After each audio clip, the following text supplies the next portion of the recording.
একবার সেই শ্রীমৎ ভক্তিতীর্থ স্বামী মহারাজ উনি ওনার প্রভুপাদের ব্যাস পূজায় উনি অফারিং লেটার লিখেছেন, ব্যাস পূজায় অফারিং এ লিখেছেন। উনি এরকম লিখেছেন যে একটা কল্পিত একটা ঘটনা ব্যাপার অনুযায়ী লিখেছেন, কিন্তু এরকম সুন্দর করে লিখেছেন তিনি যে মনে করো আগামীকালকে আমার মৃত্যু হবে, কালকে মারা যাবো আমি, মরার পরে আমি প্রভুপাদের কাছে যাব, তো প্রভুপাদের সাথে দেখা, প্রভুপাদ আমার কাছে আসবেন, আমি প্রভুপাদের কাছে যাবো মনে করুন।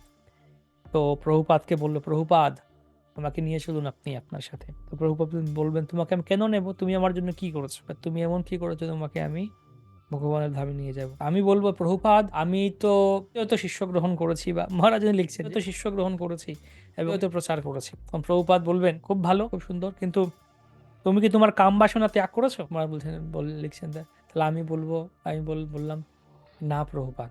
তাহলে তো হবে না। বলতে, প্রভুপাদ আমি কোনোদিন ষোলমালা মিস করিনি, যে ষোলমালা জব করেছে, এবং এত আরো এক্সট্রা মালা জব করেছি। বললাম, খুব ভালো, অতি উত্তম, কিন্তু তুমি কি কাম বাসনা ত্যাগ করেছো? না প্রভুপাদ। তাহলে তো হবে না। তিনি বললেন, প্রভুপাদ আমি প্রতিটা একাদশী নির্জলা করেছি, বেশিরভাগ একাদশী নির্জলা করেছি। বলে, বাহ খুব সুন্দর, খুব ভালো, কিন্তু তুমি কাম বাসনা ত্যাগ করেছো? না প্রভুপাদ।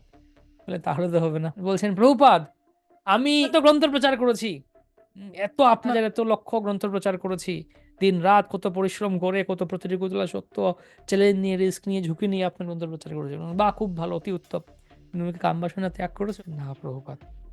তাহলে তো আমি তোমাকে নিয়ে যেতে পারবো না। প্রভুপাদ আমি তো এটা করেছি, ওটা করেছি, আমি জীবিত হিসেবে দায়িত্ব পালন করতে, মন্দিরে সেবা। ঠিক আছে, খুবই ভালো, তুমি কাম বাসনা ত্যাগ করবে না। তাহলে প্রভুপাদ বলবেন যে সরি, আমি তোমাকে আমার সাথে নিয়ে যেতে পারবো না, বলে প্রভুপাদ চলে গেলেন। উনি সেরকম লিখছেন।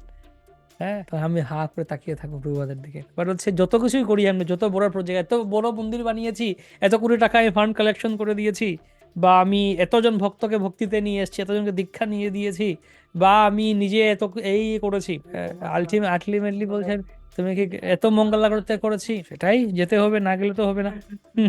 কখন যাবে সেটা কি জানি আমি, কিন্তু সেটা যেতে হবে, না গেলে, হ্যাঁ এটা না গেলে হবে না।